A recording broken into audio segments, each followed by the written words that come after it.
Yes, they're a huge part of the Brit rock scene that swept across the UK in the 1990s, selling more than 5 million albums now.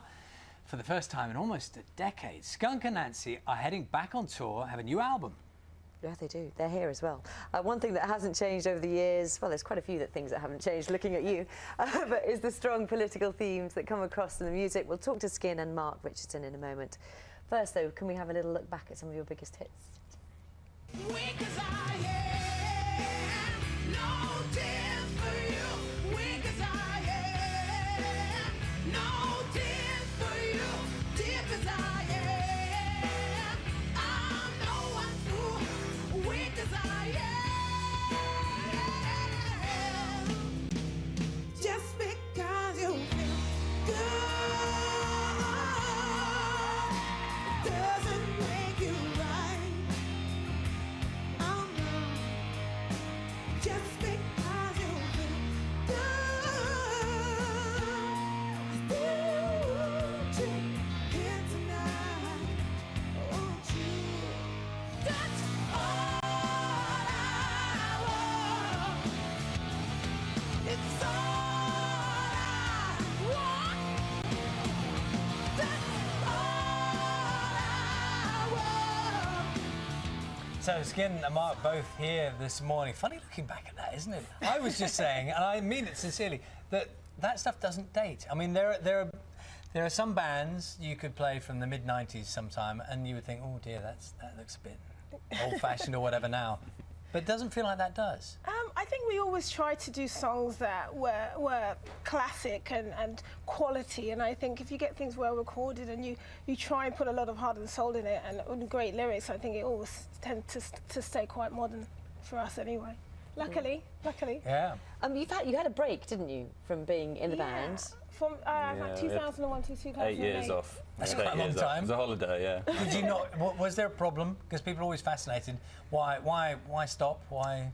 There wasn't a problem, was there? We worked super hard and we got really tired and we didn't really take care of, you know, what we needed to in terms of, you know, having enough time off. So, you know, we just got worn out. We did a lot. We did a lot in a very short space of time, and then we got tired, and then we were going to take a break, and it just ended up being 8 years. But we've been back since 2008, and it's going really well. Can't complain. How was that? I just want to know about that kind of first phone call back. How did it work out that you decided that you were going to get back together? It was Cass, our lovely bass player. He was kind of having dinner with everyone, because we all hung out with each other still. Yeah. I used to see Cass all the time. Mark was in feeder, so we rehearsed next to each other. And, you know, Ace had babies, so he was like, you know, changing nappies for few years.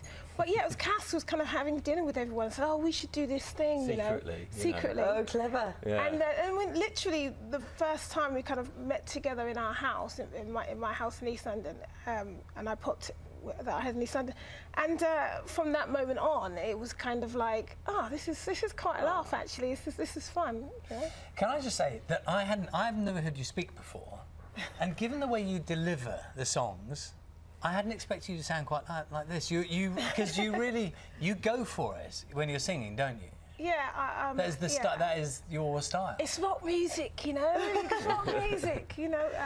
No, I don't know. My voice has always been quite soft. Yeah, it's quiet. gentle. But then in delivery on stage, it's a whole different thing. I mean, do you know what I mean?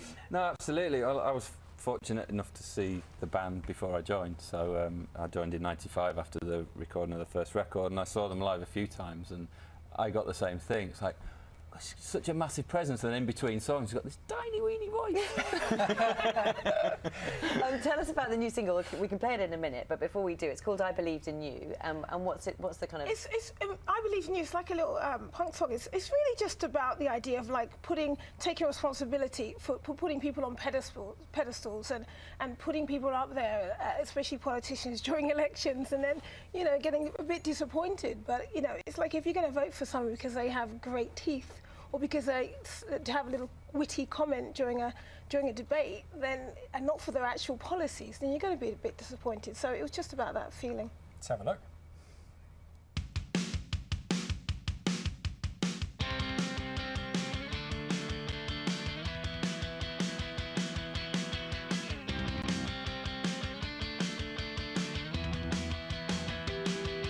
I'd like to invite you to this pretty little scene where the fruits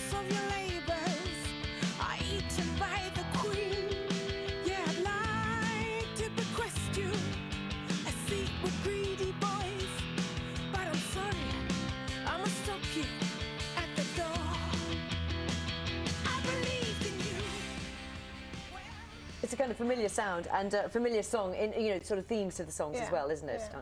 I think the album is quite varied. You know, there's different sounds. You know, it's the first kind of album we've done where we kind of piece it together, not recorded live, and it's got an amazing response. It's very in your face at times, but then we have a beautiful track called "I Hope You Get to Meet Your Hero," and that's kind of more melodramatic, big string section done by Will Malone, who's famous from Adele and Massive Attack. He's worked with lots of people and we love him. I know you did a gig this week, Yeah. Skin, and you were apparently walking on shoulders. Yeah, I've done that. You know, I get away with it. Whose shoulders? Yeah, I just kind of walk across the audience and they kind of hold me up with their hands. That's Well, that's quite literally a leap of faith, isn't She it? always used to stand on the barrier, always, and then one day she just sort of Walked. Yeah, like Jesus, started walking across the crowd. You know. Hey, so you're very reliant on your audience. They look after me. Yeah, They're very very good. nice. I mean, they're quite young, so, you know, they're quite strong for, like, young people.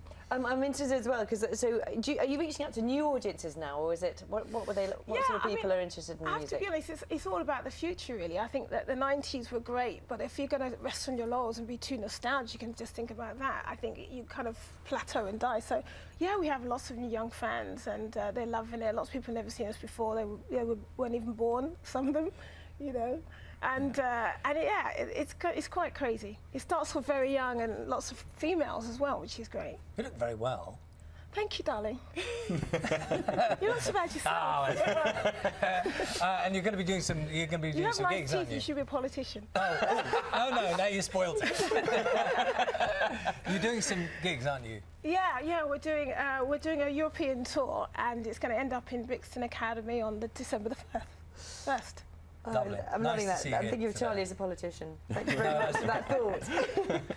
Just good a luck reminder, with the it. new single "I Believe in You" is out on Monday. The album "Black Traffic" will be released on the 17th of September. Thanks very much for coming to see us. James Wong is going to be here with us next. He's got some food for us too. Yeah, something for us to eat. Let's have a quick last look at what's happening where you are.